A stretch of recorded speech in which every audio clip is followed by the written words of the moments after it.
이렇게 비대면 예배가 되면서 좀 이렇게 급작스럽게 줌 예배를 준비를 했습니다.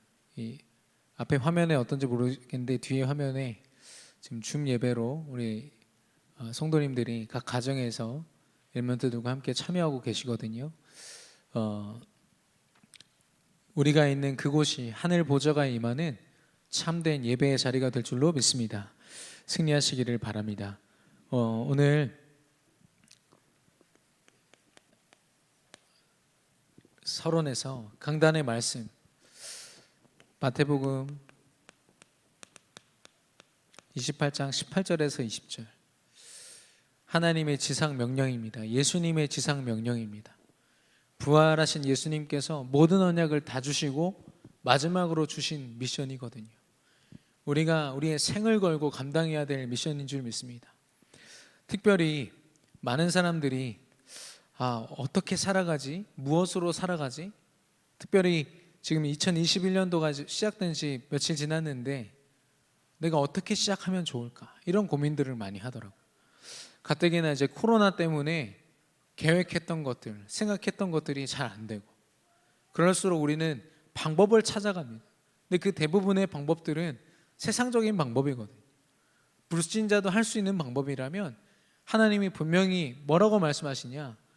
우리 인생의 24시간을 감당할 수 있는 하나님의 능력과 응답으로 채워지는 내가 주는 방법으로 채워라 이렇게 말씀을 주셨습니다. 그 방법이 바로 첫 번째가 복음화입니다. 예수가 그리스도 되신 그 언약, 이 언약이 우리에게 오직 되어지는 것입니다. 다른 모든 방법들을 내려놓고 오직 그리스도 앞에 서는 것인데요. 우리 강단에서는 갈라디아서 2장 20절을 말씀하셨습니다. 내가 죽고 그리스도가 사시는 것, 내가 드러나지 않을 만큼 그리스도만 드러나는 것. 특별히 어제부터 오늘까지 목회 대학원 말씀을 주셨는데 생각을 말씀하셨습니다. 우리의 24시간 동안 계속해서 우리가 하고 있는 것 두 가지, 호흡과 생각이라고 전에 말씀을 주셨거든요.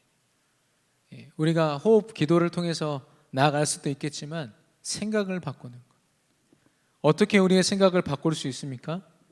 오직 복음의 말씀으로만. 강단의 말씀을 통해서 예수가 그리스도 되심을 우린 들어야 됩니다. 하나님이 성취하실 수밖에 없는 그 완전한 언약 앞에 우리가 서 있을 때 우리의 생각이 24시간을 살아가는 우리의 마음과 생각이 치유되고 오직 그리스도 될 줄로 믿습니다. 그래서 갈라디아서 2장 20절 내 생각과 내 삶을 통해서 이루어지고 있는가? 두 번째로 보좌화를 말씀하셨거든요. 보좌화는 한마디로 하나님의 것이 나의 것 되는 겁니다. 대부분 우리의 기도 제목들은요, 말씀 속에서 붙잡은 기도 제목이 아니면 내가 이걸 원하니까 하나님 들어주십시오라는 기도 제목입니다. 내가 이게 어려우니까 하나님이 안 어렵게 해주세요 라고 기도합니다. 그건 사실 나의 것을 하나님 것처럼 만들려는 우리의 연약함이죠. 그러나 하나님은 하나님의 것을 나의 것으로 만들 수 있다고 말씀하십니다. 무엇으로 가능하냐면 하나님의 말씀으로 가능합니다. 하나님의 말씀은 단순히 우리 한 사람의 영적 문제, 사단과 죄와 저주를 끊기 위함도 있지만 우리를 넘어서 237개국을 회복하고도 남을 능력이 말씀 속에 있는 줄로 믿습니다. 이 응답을 가지고 보좌의 축복을 누리는 것, 우리의 기도를 통해서 말씀의 묵상과 기도를 통해서 하나님의 능력이 나의 능력이 되는 겁니다. 하늘 보좌를 움직이는 그 능력이 나의 능력이 되는 겁니다. 모든 시공간을 초월하여서 하나님의 능력으로 살아가는 겁니다. 그래서 어떤 문제가 와도 문제되지 않습니다. 그리고 문제가 오더라도요, 위기가 오더라도 오히려 그 속에서 하나님의 계획을 발견하고 새로운 시간표로 도전하게 됩니다. 기회로 삼습니다. 불신자들은 전혀 생각할 수 없는 방법들, 보좌와의 축복을 누리는 우리 모든 성도님들 되시기를 바랍니다. 세 번째로 서밋화입니다. 서밋화의 비밀은 바로 복음화와 보좌화에 있다고 했습니다. 오직 그리스도 되어지고 내 능력이 아닌 하나님의 능력으로 살아갈 때 그 사람은 자신도 모르는 사이에 모든 세상의 한계를 넘어서는 서밋의 축복을 누리게 됩니다. 그래서 하나님은 저와 여러분을 오직 복음으로 또 보좌의 능력으로 서밋으로 우리를 세워서 하나님의 일에 쓰시기를 원하시는데, 이 응답이 어떤 대단한 사람의 응답이 아닙니다. 믿는 모든 자들에게 하나님이 주신 응답인 줄로 믿습니다. 그래서 지금부터 결단하고 개인의 시스템으로 만들려고 하셨거든요. 결론에서도 나오겠지만 비대면 시대입니다. 어느 때보다도 내가 혼자 있는 그런 시간들이 많이 증가했다고 합니다. 그 시간에 내가 무엇으로 내 생각과 삶을 어디에 드리고 집중하고 있는가? 정말 하나님께 집중하고 있습니까? 복음화 되어지고 있습니까? 내가 하나님 앞에 개인의 시스템이 되는 겁니다.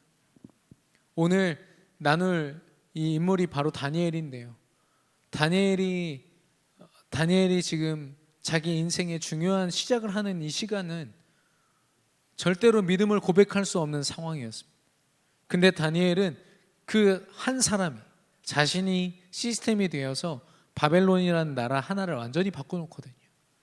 바벨론이라는 나라를 하나님의 나라로 만들어 버립니다. 저와 여러분이 개인의 24 시스템의 그 축복을 누리게 되기를 바랍니다. 왜 우리가 이걸 누려야 되느냐? 성공하고 또 많은 사람에게 간증하기 위함입니까? 다른 사람,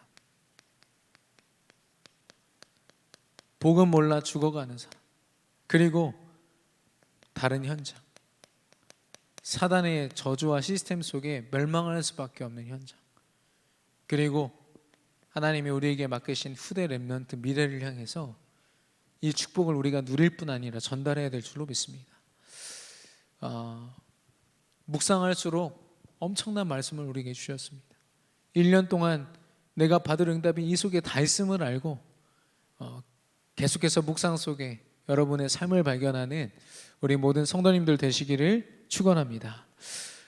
오늘 제목은 하나님께 올인하라입니다.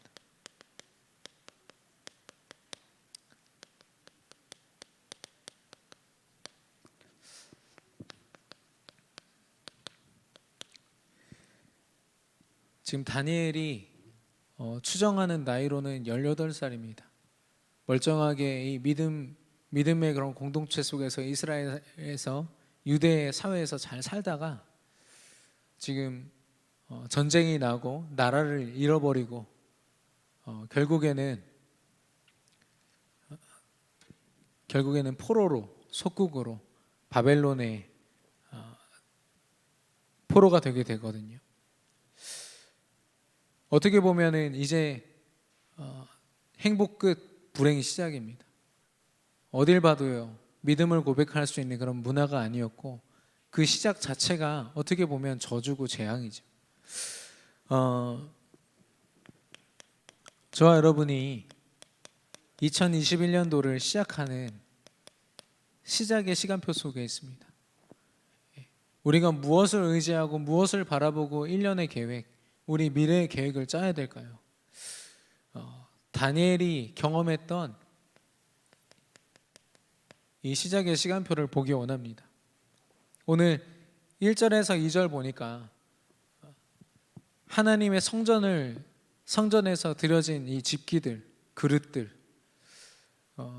성경에 보면 하나님의 성전과 성막에 있는 물건들은 하나도 이렇게 의미가 없는 것들이 없거든요. 예배를 위해서, 하나님께 영광을 위해서 다 그런 의미들이 있는 것인데 하나님의 예배를 위하여 쓰여져야 되는 그런 집기와 그릇들이 지금 이 우상 나라 바벨론으로 약탈되어서 와가지고 창고에 처박혀 있는 겁니다. 신전 창고에 처박혀 있는 겁니다. 하나님께 영광을 돌려야 될 그 교회들, 하나님 앞에 막 영광 돌리면서 전도와 선교에 올인해야 될 수많은 기독교인들과 교회들이 지금 무너지고 있습니다. 중요한 건 뭐냐? 유다에 있는 그 집기들을 하나님이 느부갓네살 왕에게 몇 개 주셨다고 했거든요. 교회들이 왜 무너집니까? 하나님이 지키시지 않으신 겁니다. 하나님이 지키실 이유가 없습니다. 언약을 잃어버렸으니까. 예수가 그리스도 되신 언약을 모르니까요. 그 시대를 지키고 파수꾼으로 서야 되는 성도들과 교회들이 무너진 겁니다. 그런 저주받은 그런 상황이었거든요. 거기다가 유대 사회에서 하나님의 영적 서밋으로 서서 마음껏 하나님의 일을 위하여 미래를 준비해야 될 청년들이 지금 포로로 다 끌려가서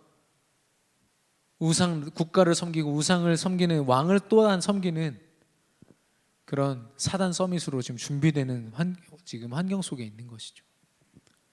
그 그림이 좀 그려지십니까?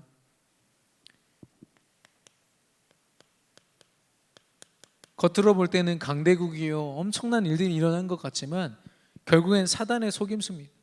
사단의 속임수는 한 가지죠. 나 자신이 곧 하나님이라는 겁니다. 네가 하나님이야.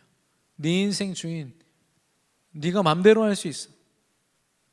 창세기 3장에 있는 그 속임수대로 물질을 따르고 나의 내게 유익이 되는 물질과 성공을 따라가는 삶. 그래서 이 성경이 아닌 다른 역사책들을 보면은 주로 기준이 뭐냐면 그 군사력, 그들이 가지고 있는 엄청난 부강한 힘들, 나라의 크기, 그들이 전쟁에 승리한 횟수, 이런 것들이 그들의 자랑이었거든요. 오늘날 불신자들이 자랑하는 게 그거 말고 더 있습니까? 내가 어디 대학을 나왔다, 어느 회사에 취직했다, 얼만큼 돈을 번다, 이런 기준들 말고 그들을 설명할 수 있는 게 있습니까? 사단이 완전 속임수를 가지고 엄청난 성공을 한 것 같지만 성공자가 아닌 거죠. 그래서 우리 특히 믿음을 가지고 복음을 가진 우리 성도님들은 절대로 세상의 성공 신화를 따라가면 안 됩니다. 저렇게 하면 성공한대, 승리한대. 이상한 불신자들이 말하는 CEO랍시고 이야기하는 그런 사람들의 삶을 따라갈 이유가 전혀 없는 거죠. 대단한 사람들 같지만 결국에는 사단의 종로를 타는 사람들입니다. 6가지 상태죠. 인생에 주어지는 문제를 눈에 보이는 육신적인 것으로 채우고 또 채우고, 그래도 지옥 같은 불행이 계속되니까 결국엔 죽기까지 사단에게 종로를 타면서 질질 끌려다니다가 결국엔 사단이 가야 되는 지옥에 갇히는 사람. 그 저주가 후대들에게까지 전달되어지는 거 얼마나 끔찍합니까? 이 다니엘이 만난 왕들, 느부갓네살, 또 벨사살, 이런 사람들을 보면 꿈을 꿉니다. 어느 날 그 꿈을 꾸는데 그 꿈에 사로잡혀서요 왕의 일을 할 수가 없어요. 아무리 왕의 자리에 있으면 뭐합니까? 자기가 꾼 꿈 하나도 제대로 해석을 못해서 늘 걱정 속에 있는 거죠. 만약에 다니엘을 만나지 않았으면 어땠을까요? 전 세계에 있는 박수무당 다 불러다가 구태달라고 그랬겠죠.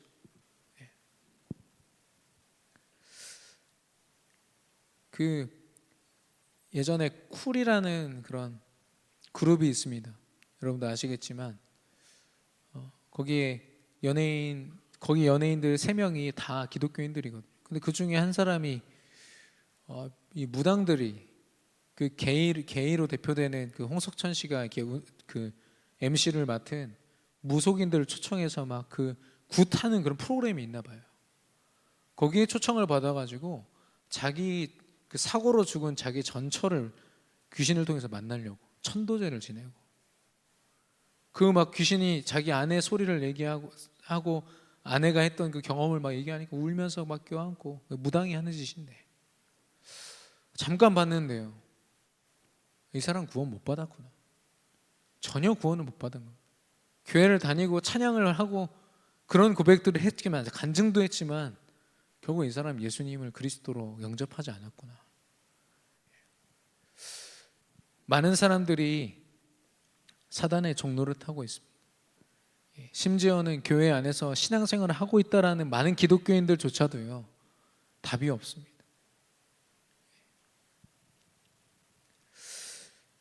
문제 해결을 두고 집착하고 중독되어지고 삶에 매여서 아무것도 사실 할 수 없는 사람들. 그들이 말하는 전문성이 무엇입니까? 사단의 전문성을 따라가는 거죠. 종교입니다. 그 세계 이게 100대 그룹의 CEO들의 대부분의 그들의 성공 비결을 물으면 명상이거든요. 기운동입니다. 정신통일이고요. 긍정적 마인드입니다. 그걸 통해서, 그 생각을 통해서, 그 시간들을 통해서 사단이 틈타는 걸 전혀 모르니까 성공이라는 그 배경에는 어마어마한 흑암 세력이 그들을 감싸고 있거든요. 전문성이고 성공한 것 같지만 종노릇하는 귀신의 졸개일 뿐인 겁니다. 심부름하는 심부름꾼인 거죠. 사단에게, 귀신에게 완전 사로잡혀 있고 그것으로 24시간 그들의 삶을 꽉 채우는 문화가 이 땅에 가득합니다. 우리 렘넌트들도 영적으로 스스로 하나님 앞에 개인의 시스템을 갖지 않으면 가는 곳마다 사단에게 속게 되어 있습니다.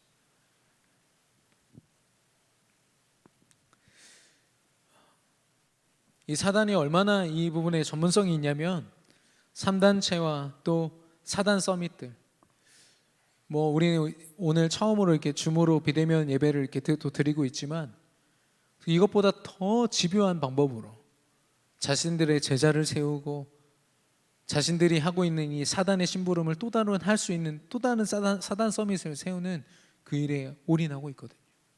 어느 정도냐, 그 아이비리그 전 세계 50위 안에 있는 대학들에서 엘리트들이 졸업하면 이미 그 3단체 기업들이 그들을 이미 컨택했어요. 어마어마한 조건을 가지고 자기 회사로 부릅니다. 그러면서 명상운동을 그 인생에 집어넣는 거죠. 이런 시스템들을 우리가 어떻게 이길 수 있을까요? 바벨론이란 나라는 이미 우상을 가지고 전 주변 나라들을 통일한 나라입니다. 엄청난 힘을 가진 곳이거든요. 다니엘이 무슨 시작을 할 수 있습니까? 그곳에서 18살짜리 청년이에요. 우리 렘넌트한테 문자가 왔대요. 신천지 성도들이요, 구원을 받고 싶다면 시험에 통과해야 됩니다. 시험지를 보낸 거예요. 잘못 보낸 거죠, 우리 렘넌트한테. 그래가지고 보니까 저한테 보내줬거든요. 궁금하신 분들은 저한테 개인적으로 연락 주시기 바랍니다. 계시록에 있는 문제들인데 몇 개의 문항은 아마 이만희 교주를 쓰는 것 같아요. 그 답을 가지고 그걸 써가지고 통과해야만 구원받는 거죠. 14만 4천에 드는 겁니다. 나름대로 그 종교와 이단들과 그 모든 사단의 종노릇하는 자들은 나름대로의 전 세계를 아우를 수 있는 시스템을 가지고 움직여요. 우리가 그 앞에 정말 시스템을 갖추지 못한다, 우리 교회가 그런 시스템을 갖추지 못한다, 절대로 이 세상을 이길 수가 없습니다. 세상의 성공의 기준이 얼마나 급변하냐면 그렇게 부자라고 하는 빌 게이츠가 순위가 바뀌었잖아요. 전기 자동차 생산하는 테슬라 그 회장이 엊그저께 그 전 세계 부호 2위로 올라갔거든요. 언제 어떤 가치가 우선될지 모릅니다. 세상의 가치를 두었다가는 우리 렘넌트들이 정말 가치가 무엇인지를 잃어버리게 되거든요. 그런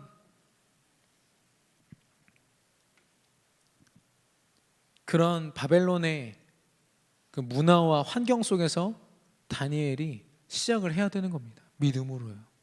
렘넌트로서. 여러분의 삶은 어떻습니까? 여러분의 업은 어떻습니까? 복음을 늘 고백하고 말씀을 듣고 기도하기 좋은 환경이십니까? 대부분 아닐 겁니다.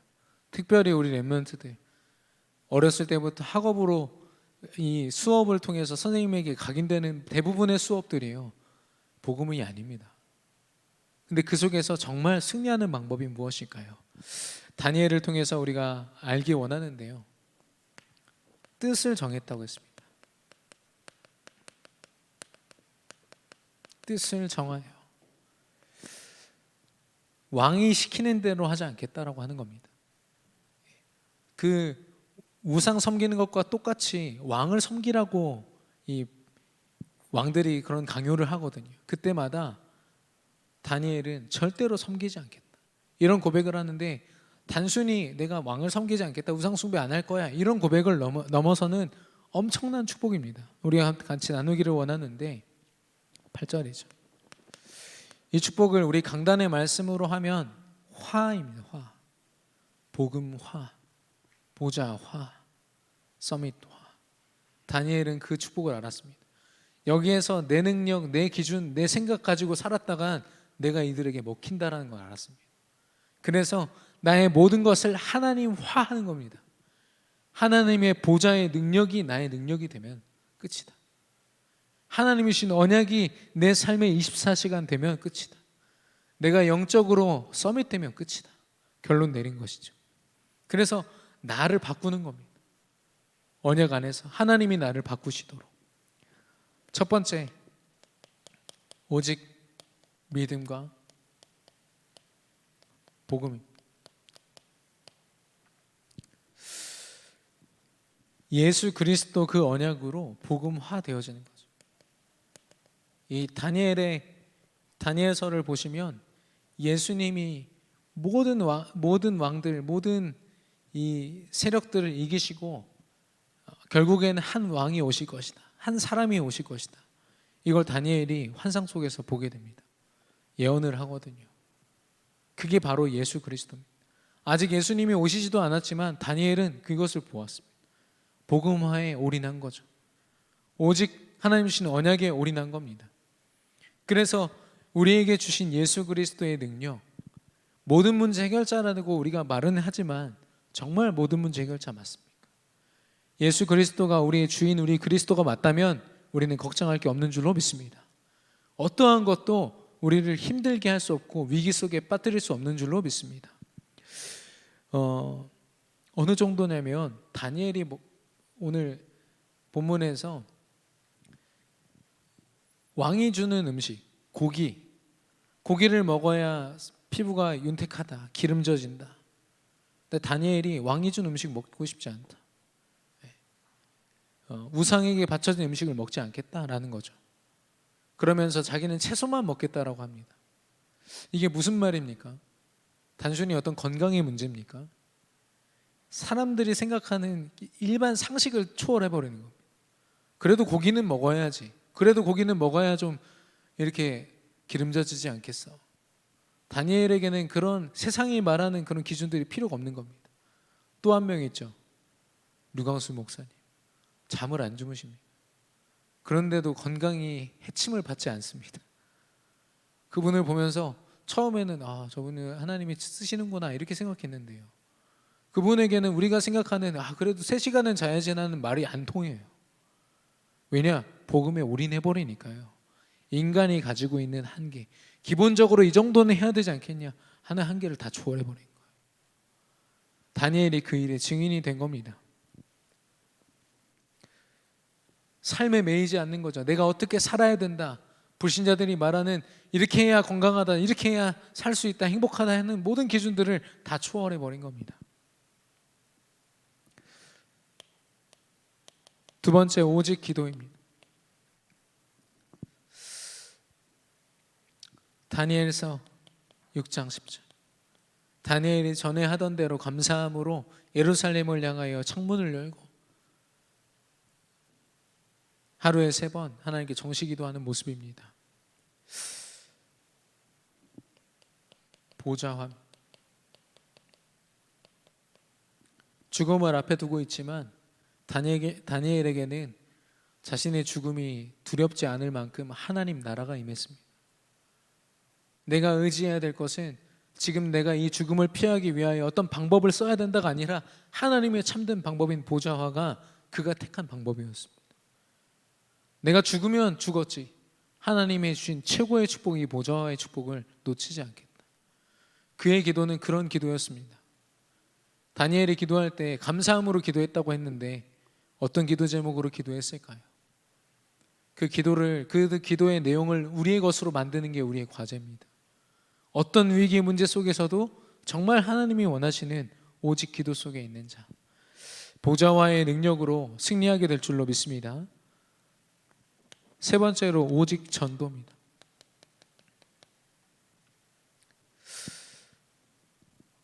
서밋함, 특별히 세계 서밋함.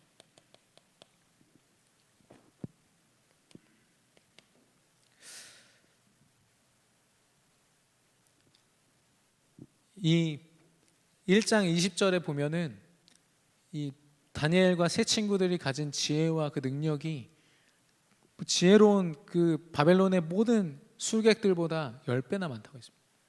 그 사람들의 것을 합친 것보다 10배 많다는 건 무한한 능력을 가졌다는 거죠. 인간의 능력이 아니라는 겁니다. 우리가 실력으로 서밋이 되는 게 아닙니다.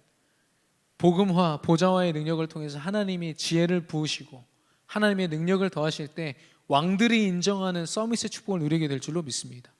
인정할 뿐 아니라 왕들을 치유하는, 성공자들을 치유합니다. 사단에게 붙잡혀 있는 그 나라와 시대를 살리게 됩니다. 뿐만 아니라 이 다니엘이요, 에스겔과 같이 이스라엘의 회복 운동에 힘쓰고 있었던 또 다른 서밋들과 계속 소통합니다.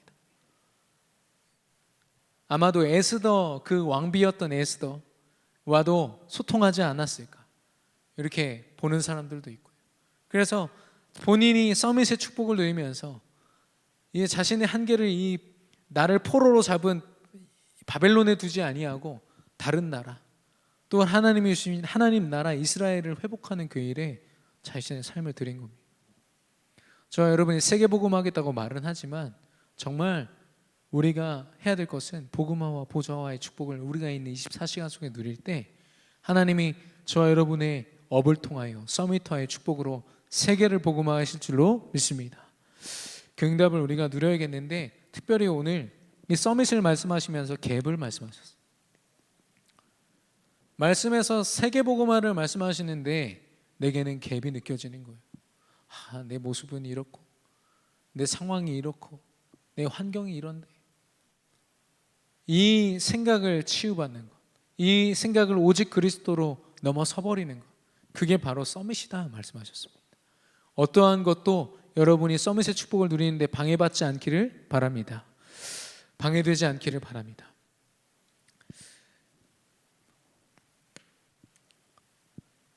다니엘이 이 시작의 시간표에 절대 불가능한 상황 속에 뜻을 정하여 절대 가능한 하나님께 올인했습니다. 그래서 사실 이 다니엘의 인생을 보면은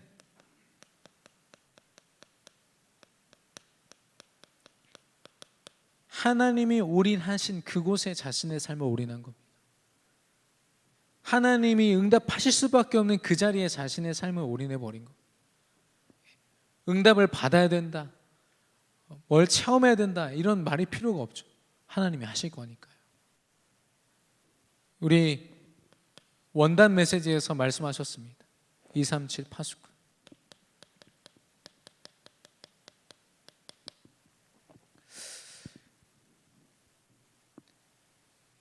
이 하나님이 주신 언약을 붙잡고 매일 24시간의 삶이 복음화, 보좌와 서밋화의 축복 속에 있었는데요, 이 다니엘 한 사람을 통해서 하나님이 바벨론에 어떤 응답을 주셨느냐, 이 사람은 말씀의 능력을 의지하고 그리스도의 능력을 매일 의지했을 뿐입니다. 근데 나와 현장,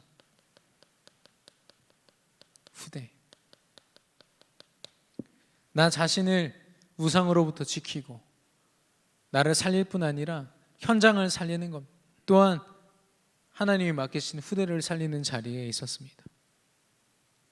결국에는 미래를, 하나님이 회복하실 그 미래를 파수하는 파수꾼으로 다니엘이 서 있었던 거죠.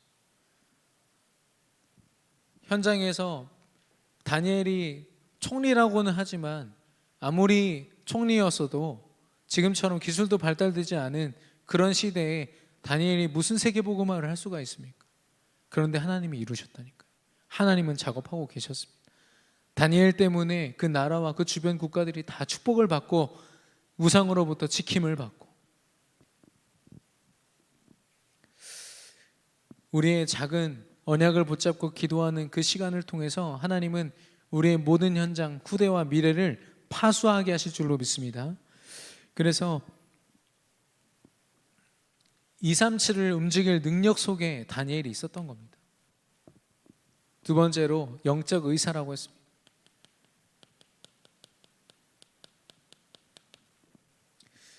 마음과 생각과 삶과 영혼이 병들어 있는 현장. 아까도 말씀드렸지만 왕들이 꿈에 사로잡혀서, 영적 문제입니다. 그건요. 자신의 답을 어찌해야 할지 모르고 지금 전 세계 최강대국이라고 하는 그런 바벨론의 왕들이 어려움 속에 있는 겁니다. 귀신에게 사로잡혀 있고 영적 문제로 가득한 그들을 살리는 영적인 의사의 일들을 감당한 거죠. 하나님의 지혜로 그 꿈을 해석하고, 결국엔 그 왕들이 뭐라고 얘기하냐, 그 단락의 주제가 뭐냐, 느부갓네살 왕이 하나님을 찬양한다, 벨사살 왕이 하나님을 찬양한다. 결국엔 그 성공자들을 통해서 하나님을 인정하고 찬양하게 만들었습니다. 그것이야말로 참된 치유요 영적 의사의 사명인 줄로 믿습니다.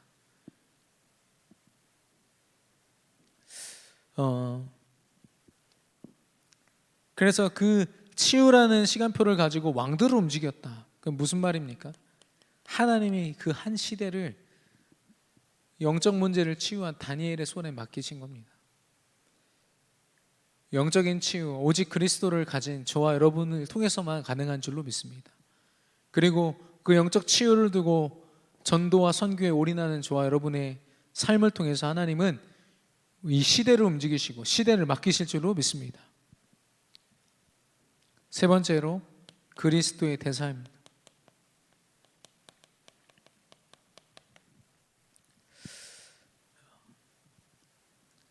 그냥 서밋이 아니죠. 시 공간을 초월한다고 했습니다.